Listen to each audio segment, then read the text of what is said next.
শুরু করছি পরবর্তী অংশ, আগের দিনের গল্পটা। দোকান থেকে বেরিয়ে এসে কিছু দূর যেতেই একটা বাড়ির ভিতর থেকে কীর্তনের আওয়াজ এলো রতনবাবুর কানে। রতনবাবু খানিকক্ষণ দাঁড়িয়ে দাঁড়িয়ে কীর্তন শুনলেন। তারপর শহরের বাইরে একটা নতুন রাস্তা দিয়ে মাইলখানেক হেঁটে 11টা নাগাদ হোটেলে ফিরে এসে স্নান খাওয়া সেরে দিবানিদ্রার উদ্যোগ করলেন। যথারীতি 3টে নাগাদ ঘুম ভাঙল, আর ভাঙা মাত্র রতনবাবু বুঝতে পারলেন যে তার মন চাইছে আজ সন্ধ্যায় আর একবার ওভারব্রিজটায় যেতে। গতকাল খুব স্বাভাবিক কারণেই রতনবাবু ট্রেনের দৃশ্যটা উপভোগ করতে পারেননি। আকাশে মেঘ অবশ্যই কাটেনি, কিন্তু তাতে ক্ষতি নেই। বৃষ্টির কোনো সম্ভাবনা আছে বলে মনে হয় না।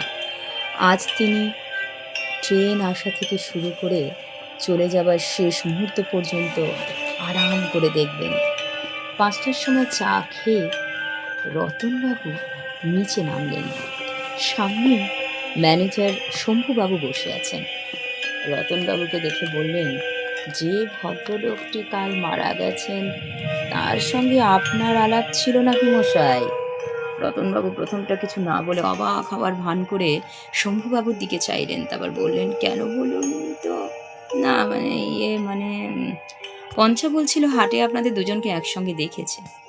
রতনবাবু অল্প হেসে শান্তভাবে বললেন, আলাপ আমার এখানে কারোর সঙ্গেই হয়নি। হাটে 1-8 জনের সঙ্গে কথা হয়েছে বটে, তবে কি জানেন কোন লোকটি যে মারা গেছেন সেটাই তো আমি জানি না। ওহো, শম্ভুবাবু হাসলেন। ভদ্রলোক বেশ আমোদের। উনিও আপনারই মতো হাওয়া বদলাতে এসেছিলেন, কালিকা হোটেলে উঠেছিলেন। ও তাই বুঝি? রতনবাবু আর কোনো কথা না বলে বেরিয়ে পড়লেন। প্রায় 2 মাইল পথ, আর বেশি দেরি করলে ট্রেন দেখা যাবে না। রাস্তায় তার দিকে আর কেউ সন্দিগ্ধ দৃষ্টি দিল না। গতকাল যে ছেলেগুলো জটলা করছিল তাদের কাউকেই আজ দেখা গেল না। ওই মানিকজোর কথাটা রতনবাবুর ভালো লাগেনি। ছেলেগুলো কোথায় গেল? একটা ঢাকের আওয়াজ শুনতে পাচ্ছেন রতনবাবু। পাড়ায় পুজো আছে, ছেলেগুলো নির্ঘাত সেখানেই গেছে। রতনবাবু নিশ্চিন্ত মনে এগিয়ে চললেন। খোলা প্রান্তরের মাঝখানের পথে আজ তিনি একা। মণিলালবাবুর সঙ্গে আলাপ হবার আগেও তিনি নিশ্চিন্ত মানুষ ছিলেন, কিন্তু আজ তার নিজেকে যেমন হালকা মনে হচ্ছে তেমন হালকা এর আগে কখনো মনে হয়নি। ও যে বাবলা গাছ, ওটা পেরিয়ে মিনিট খানেক হাঁটলেই ওভারব্রিজ। আকাশ মেঘে ভরা, তবে ঘন কালো মেঘ নয়, ছাইয়ের মতো ফিকে মেঘ। বাতাস নেই, তাই সমস্ত মেঘ যেন এক জায়গায় স্থির হয়ে দাঁড়িয়ে আছে। ওভারব্রিজটা দেখতে পেয়ে রতনবাবুর মন আনন্দে নেচে উঠল। তিনি পা চালিয়ে এগিয়ে গেলেন। বলা যায় না, ট্রেন যদি কালকের চেয়ে বেশি তাড়াতাড়ি এসে পড়ে। মাথার উপর দিয়ে এক ঝাঁক বক উড়ে গেল। ভিন দেশের বক কিনা কে জানে। ব্রিজের উপর দাঁড়িয়ে সন্ধ্যার নিস্তব্ধতাটা রতনবাবু বেশ ভালো করে বুঝতে পারলেন। খুব মন দিয়ে কান পাতলে ক্ষীণ ঢাকের শব্দ শহরের দিক থেকে শোনা যায়, এছাড়া আর কোনো শব্দ নেই। রতনবাবু রেলিংয়ের পাশটায় গিয়ে দাঁড়ালেন। ওই যে দূরে সিগন্যাল, আর ওই যে আরো দূরে স্টেশন। রেলিংয়ের নিচের দিকের কাঠের ফাটলে কি যেন একটা জিনিস ঝকঝক করছে। রতনবাবু উপর হয়ে হাত বাড়িয়ে জিনিসটাকে বার করে আনলেন। সেটা একটা গোল টিনের কৌটো, আর ভিতরে এলাচ আর সুপুরি। রতনবাবু একটু হেসে সেটাকে ব্রিজের উপর থেকে নিচের লাইনে ফেলে দিলেন। ঠুম করে একটা মৃদু শব্দও পেলেন তিনি। কতদিন ওইখানে পড়ে থাকবে ওই সুপুরির কৌটো কে জানে। কিসের আলো ওটা?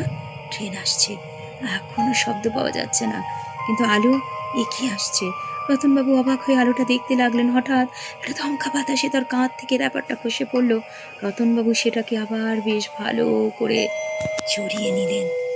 এবারে শব্দ পাচ্ছেন তিনি, ঘুর ঘুর ঘুর ঘুম, যেন একটা ঝড় এগিয়ে আসছে, আর সঙ্গে ক্রমাগত একটা মেঘের গর্জন। রতনবাবুর হঠাৎ মনে হলো তার পিছনে কে যেন এসে দাঁড়িয়েছে। এ সময় ট্রেনের দিক থেকে চোখ ফেরানো মুশকিল, কিন্তু তাও তিনি একবার চারিদিক চট করে চোখ ঘুরিয়ে দেখে নিলেন। কেউ কোথাও নেই। আজ কালকের চেয়ে অন্ধকার কম, তাই দেখতে অসুবিধে নেই।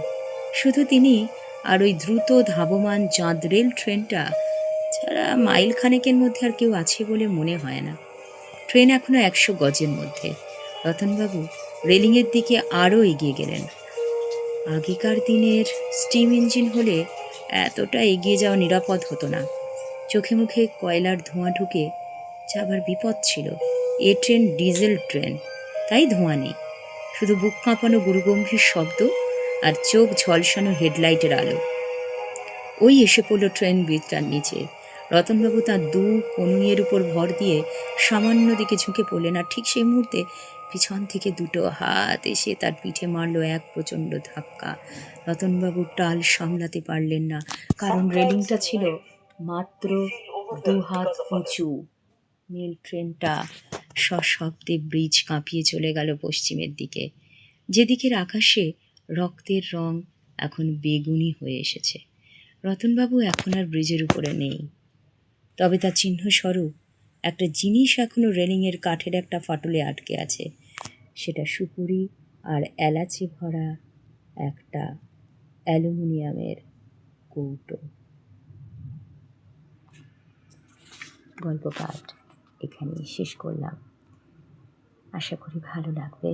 ফিরে আসবো আবার কোনো গল্প নিয়ে।